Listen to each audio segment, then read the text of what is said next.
क्या बताओ, लगातार बोले जा रहे हैं। क्या स्पीड, क्या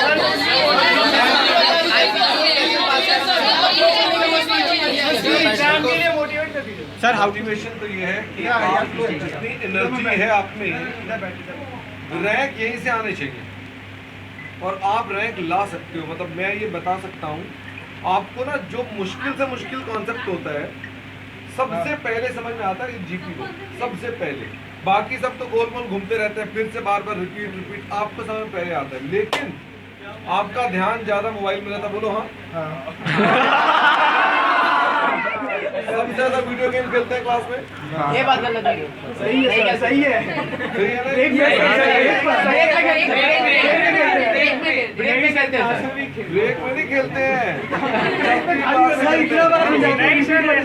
पर अगर आप अपने पास अपनी एनर्जी को सही जगह चैनलाइज कर दो तो आने वाला कल आप लोगों का ही है। जो पुराने जमाने के सीए थे ना, हम जैसे, बाहर IFRS नए, GST नया, कंपनी लॉ नया, DTC नया, सिलेबस नया, केस स्टडीज आ रही हैं। ये सब चीजें बताती हैं कि अब आपको करना ही करना है। करोगे? क्या आप जितने बूढ़े चार्टर्ड अकाउंटेंट उन्हें बता दोगे कि हाँ हम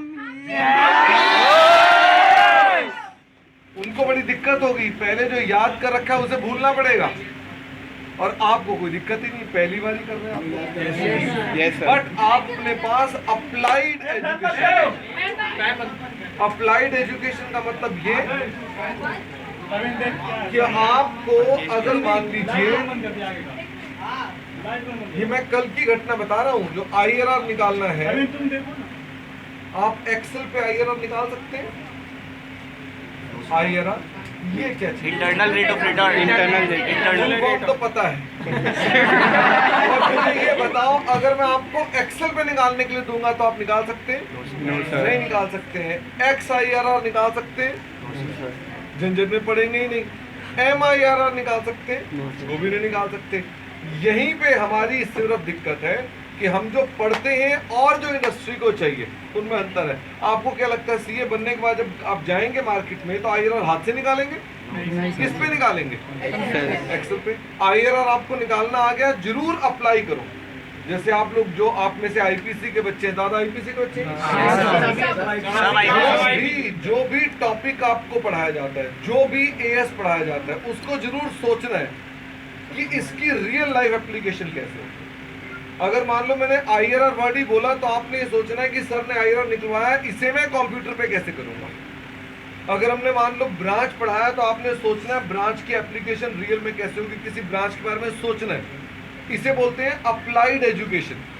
तो आपने अगर एजुकेशन को अप्लाई करना शुरू कर दिया, वही डिफरेंस आ जाएगा। और रियलिटी में बताऊं, IRR का 10 लोगों को मतलब पता हो बेकार है।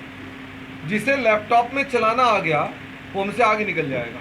इसका मतलब ये कि अगर मान लीजिए मेरे को मीनिंग तो सब पता है लेकिन मैं अप्लाई नहीं कर सकता उसको, तो गैप है। तो आप लोगों ने आज ये सौगंध खा लेनी है कि हम परफेक्शन से काम करेंगे और बता देंगे सब लोगों को कि GP है राइट। बोलो हाँ।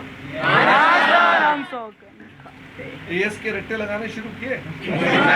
रटना नहीं है। कुछ जगह पर तो रट्टे लगाने पड़ेंगे। जैसे कंप्यूटराइज्ड अकाउंटिंग एक टॉपिक है। What are the advantages of computerized accounting? अब इसमें तो रट्टे लगाने पड़ेंगे। आप इसलिए ये नहीं कहें नहीं मैं रट्टे लगाने ही नहीं है, अक्लमंदी से फैसला लेना है, ठीक है ना। और जो प्रैक्टिकल टॉपिक्स हैं उनके अंदर जहां तक हो सकता है आप बिना केस के स्टडी करो। एक बड़ा सिंपल फॉर्मूला बताता हूँ, मैं एज अ टीचर बता सकता हूँ। बड़ी ऐसी बात जो नहीं बतानी चाहिए, जब भी कोई आपको टीचर कोई केसेस बनवा के पढ़ाए तो आपको रटवा रहा है। सिंपल सा टेस्ट है, क्योंकि केस बनाए ही कहाँ जाते हैं कि ठीक है बच्चे को एक बात ये बता दो, एक बात ये बता दो, एक ये बता दो, लेकिन उनका आपस में लिंकिंग नहीं होती है, केसेस की लिंकिंग नहीं होती है।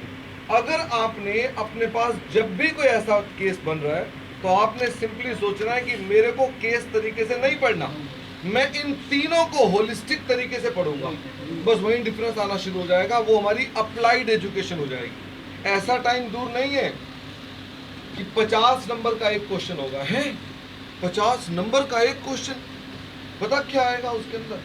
कहेगा ये लो पूरा का पूरा कंपनी का ट्रायल बैलेंस, ये लो उसके पीछे सारी एडजस्टमेंट, सारे के सारे एएस लगाओ, सारे के सारे जो टॉपिक्स हैं उनको उसके अंदर इनकॉर्पोरेट करो और 50 नंबर का एक सवाल करो। उसे बोलते हैं केस स्टडीज।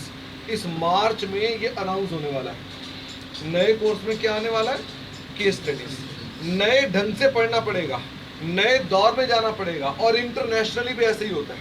इंटरनेशनली पे एक सवाल होता है 40-50 नंबर का, बाकी छोटे छोटे क्वेश्चन होते हैं। वैसे ही इंडिया में होने वाला है। तो I hope you will definitely work hard और अपने आप को सक्सेसफुल करोगे। ऑफ कोर्स जो आपकी फन लविंग नेचर है उसे रिटेन करोगे।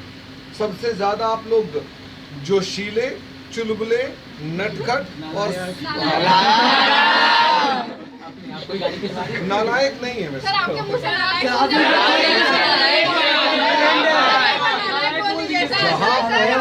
मैं आपको बताता हूँ, आप असल में जैसे ही एक पॉइंट का रेपिटेशन शुरू होता है ना, तो आप अजीब अजीब बातें शुरू करते हैं। तो मतलब मुझे समझ में आ जाता है कि इनको समझ में आ चुकी है। अब मैंने जब दोबारा बताना शुरू किया तो वो कह रहे हैं आप कुछ और बात करते हैं। ये आपका नटखटपन है, बचपना है और ये रहना चाहिए। The more you are having such kind of nature, आप में यूथ भरा रहेगा और वो यूथ आपके लाइफ के अंदर आपको आगे तक ले जाने में वो आपकी एनर्जी सोर्स बन जाएगा। ठीक है, तो इसे खत्म नहीं करना है। मैच्योर जल्दी हो जाने का कोई फायदा नहीं है। नॉर्मल प्रकार से जैसे होना चाहिए वैसे ही करो। You are doing very well. जिस प्रकार से होना चाहिए, I am fully satisfied with Girish Patil. Brother whole Kolkata, मेरे को कोई दिक्कत आप लोगों से साथ नहीं है। ठीक है, wish you all the best. Life में आप तरक्की करो और हम इकट्ठे किसी प्लेटफॉर्म पर आप स्पीच दे रहे हो और हम वहां सुनकर ताली बजा रहे हो, ऐसा दिन मुझे दिखाओ। ठीक है, yes sir. Thank you sir.